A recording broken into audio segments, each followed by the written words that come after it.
Hello everyone, this is cinnamon Shakib এবং আজকে কথা বলবো সম্প্রতি মুক্তিপ্রাপ্ত একটি বাংলাদেশি সিনেমা নিয়ে, যার নাম প্রিয় মালতী। এটি পরিচালনা করেছেন শঙ্কর দাশগুপ্ত, স্টোরি এবং স্ক্রিন প্লেও তার। প্রধান চরিত্রে অভিনয় করেছেন মেহজাবিন চৌধুরী, রিজভী রিজু চৌধুরী, শাহজাহান সম্রাট, নাদের চৌধুরী, আজাদ আবুল কালাম সহ আরও অনেকে। সিনেমাটির গল্প আপনারা ট্রেলারে যতটুকু দেখছেন ততটুকুই বলার চেষ্টা করছি।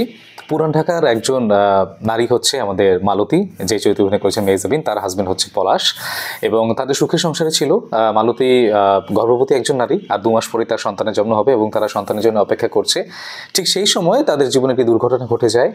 তার হাজবেন্ড, তার স্বামী, যিনি কিনা পুরান ঢাকায় একটি দোকানে কাজ করেন শাহ আলী মার্কেটে, সেখানে অগ্নি দুর্ঘটনা ঘটে এবং এই দুর্ঘটনায় তার স্বামী মারা যান। এবং এই মারা যাওয়াটা তার জীবনে একটা বিশাল ধাক্কা। এবং এই অগ্নি দুর্ঘটনার পরে সরকার থেকে ঘোষণা দেওয়া হয় যে যারা এই দুর্ঘটনায় মারা গিয়েছে তাদেরকে আর্থিক প্রণোদনা দেওয়া হবে। এবং এই আর্থিক প্রণোদনা পাওয়ার ক্ষেত্রে যেই পরিমাণ স্ট্রাগলের মধ্য দিয়ে মালতীকে যেতে হয় তা নিয়ে এই সিনেমাটির গল্প এগিয়েছে। সিনেমাটির সবচেয়ে পজিটিভ ব্যাপার হচ্ছে এই গল্পটি একটি বাংলাদেশি গল্প। গল্পটি রিলেটেবল এবং গল্পটির সাথে খুব সহজে রিলেট করা যায় এবং এই ধরনের ঘটনা ঘটেছে আমাদের আশেপাশে। এবং একজন নারীকে, একজন সিঙ্গেল নারীকে, একজন গর্ভবতী নারীকে, একজন গরিব নারীকে, একজন সংখ্যালঘু নারীকে কিসের মধ্য দিয়ে যেতে হয় দেশের মধ্যে, সেটা খুব স্পষ্টভাবে এখানে দেখানো হয়েছে এবং গল্পে খুব ভালোভাবে ফুটে উঠেছে। অভিনয়ের কথা তো না বললেই নয়, যারা অভিনয় করেছেন প্রত্যেকেই, যাদের অভিনেতা প্রত্যেকেই ভালো করেছেন। মেহজাবিন চৌধুরীকে নিয়ে নতুন করে কিছু বলার নেই। তিনি নাটকে নিজেকে অনেক প্রমাণ করেছেন। সিনেমাতে আমার কাছে মনে হয় যে তিনি অনেক ভালো একটা পারফরমেন্স দিয়েছেন এবং খুব কন্ট্রোলড পারফরমেন্স দিয়েছেন। আর আরেকটা ব্যাপার যেটা না বললেই নয়, সেটা হচ্ছে যে এই সিনেমাতে যারা ছোট ছোট চরিত্রে অভিনয় করেছেন তারা অনেক বেশি ভালো করেছেন। বিশেষ করে বলতে চাই আজাদ আবুল কালামের কথা। এরকম একজন শ্বশুর থাকলে আমার কাছে মনে হয় যে জীবনে আর কোনো বিপদের দরকার নেই। তিনি যেভাবে অভিনয় করেছেন। আনিসুর রহমান বরুণের কথা বলতে চাই। এছাড়া বলতে চাই নাদের চৌধুরীর কথা। প্রত্যেকেই খুব ভালো অভিনয় করেছেন এবং প্রত্যেকের চরিত্র আপনার মনে গেঁথে থাকবে। প্রত্যেককে যা যা চরিত্র দেওয়া হয়েছে প্রত্যেকে সেই অনুযায়ী খুবই ভালো করেছেন। শাহজাহান সম্রাটের কথা বলতে চাই। অনেকদিন পর তাকে দেখলাম বোধ ওয়েব সিরিজের পরে এবং তাকে আরও নিয়মিত দেখার আশায় থাকি। খুব ভালো করেছেন তিনি। প্রত্যেকেই তো ভালো করেছেন। রিজভী রিজু চৌধুরী বা সায়েম ভাই প্রত্যেকেই ভালো করেছেন।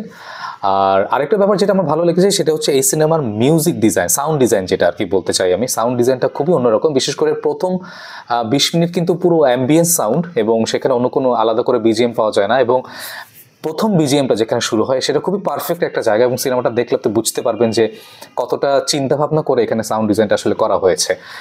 এটা আমার খুব ভালো লেগেছে। সাউন্ডের এই ব্যাপারটা খুব ভালো লেগেছে। সাউন্ডে তো এখানে আসলে কাজ খুব কম হয়, এটা ভালো লেগেছে আমি অ্যাপ্রিসিয়েট করতে চাই।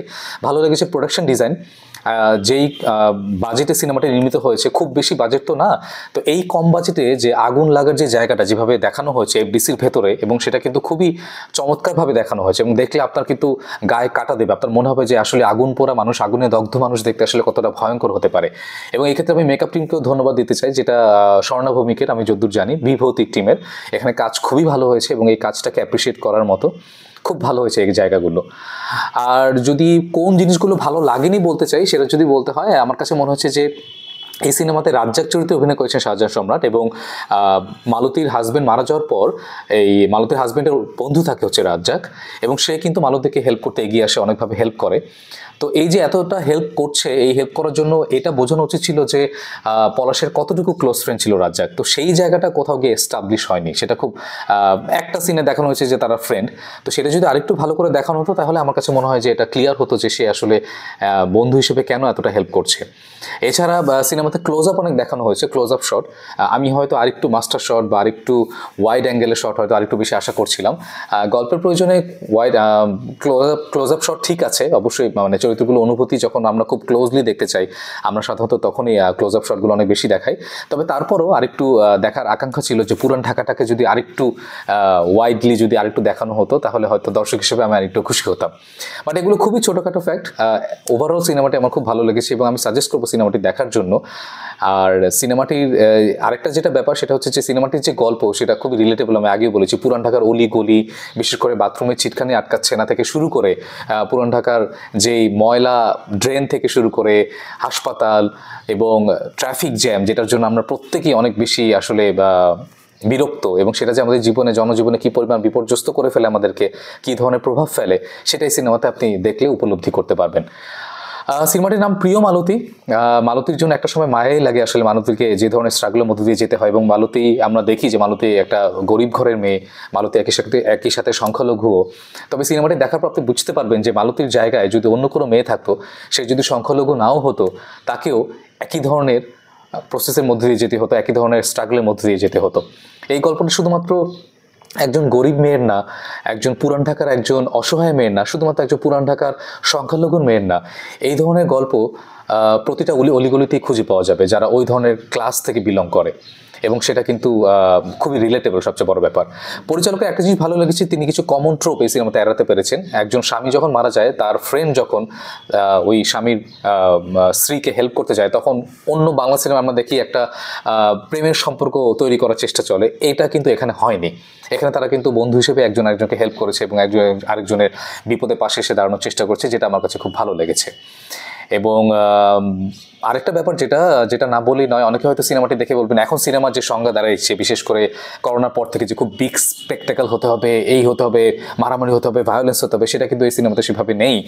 এবং এই ধরনের গল্প দেখে অনেকে বলতেই পারেন, বিশেষ করে ওটিটিতে এই ধরনের গল্প আমরা অনেক সময় দেখে ফেলেছি বা ইউটিউবে অনেক সময় দেখেছি। এই ক্ষেত্রে তারা বলতে পারেন যে এই ধরনের গল্প তো আমি ইউটিউবে দেখতে পারি বা ওটিটিতেও দেখতে পারি, হুইচ ইজ ট্রু। এটা অনেকে বলতে পারেন দর্শক, কিন্তু তারপর আমি বলতে চাই এই ধরনের গল্প কিন্তু আমাদের দেখানো উচিত। আমি অ্যাজ অ্যান অডিয়েন্স আমি দেখতে চাই এই ধরনের গল্প বড় পর্দায়, কারণ পাশের দেশে কিন্তু 12 ফেলতের মতো গল্প কিন্তু ঠিকই সাকসেসফুল হয়েছে। তো এই জায়গায় আমি চাই আমাদের এই ধরনের গল্পগুলো দেখানো হোক, আমরা সাকসেসফুল হই। এবং এই ক্ষেত্রে টিমের প্রচারণায় আরেকটু গুরুত্ব দিতে হবে, যেটা ক্ষেত্রে আমার কাছে মনে হচ্ছে একটু অভাব পরিলক্ষিত হয়েছে আমার কাছে এই সিনেমার মার্কেটিং টিমে। যাই হোক, আর আরেকটা ব্যাপার না বলেই নয়, সিনেমাটি মুক্তির আগে একটা ব্লান্ডার ঘটেছিল, যেটা আকাঙ্ক্ষিত না একেবারেই মেহজাবিনের কাছ থেকে। বিশেষ করে আমরা জানি যে তনু যে মারা গিয়েছে তার উপরে সিনেমার পোস্টার লাগানো হয়েছে, যদিও সিনেমার টিমের পক্ষ থেকে পরে ক্ষমা চাওয়া হয়েছে। তারপর আমি মনে করি এই ধরনের ব্যাপার স্যাপারে খুবই সচেতন হওয়া উচিত।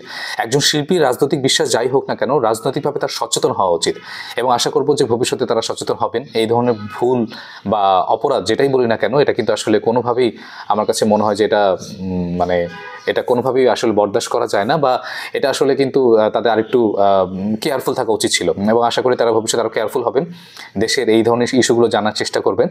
তাহলেই প্রিয় মালতীর প্রতি হয়তো মানুষের ভালোবাসাটা অনেক বেশি বেড়ে যাবে। প্রিয় মালতী দেখার পর খুব কষ্ট নিয়ে আসলে হল থেকে বের হই। সিনেমাটা আমাকে খুব টাচ করেছে, আমার কাছে মনে হয় 2024 অন্যতম সেরা একটি সিনেমা।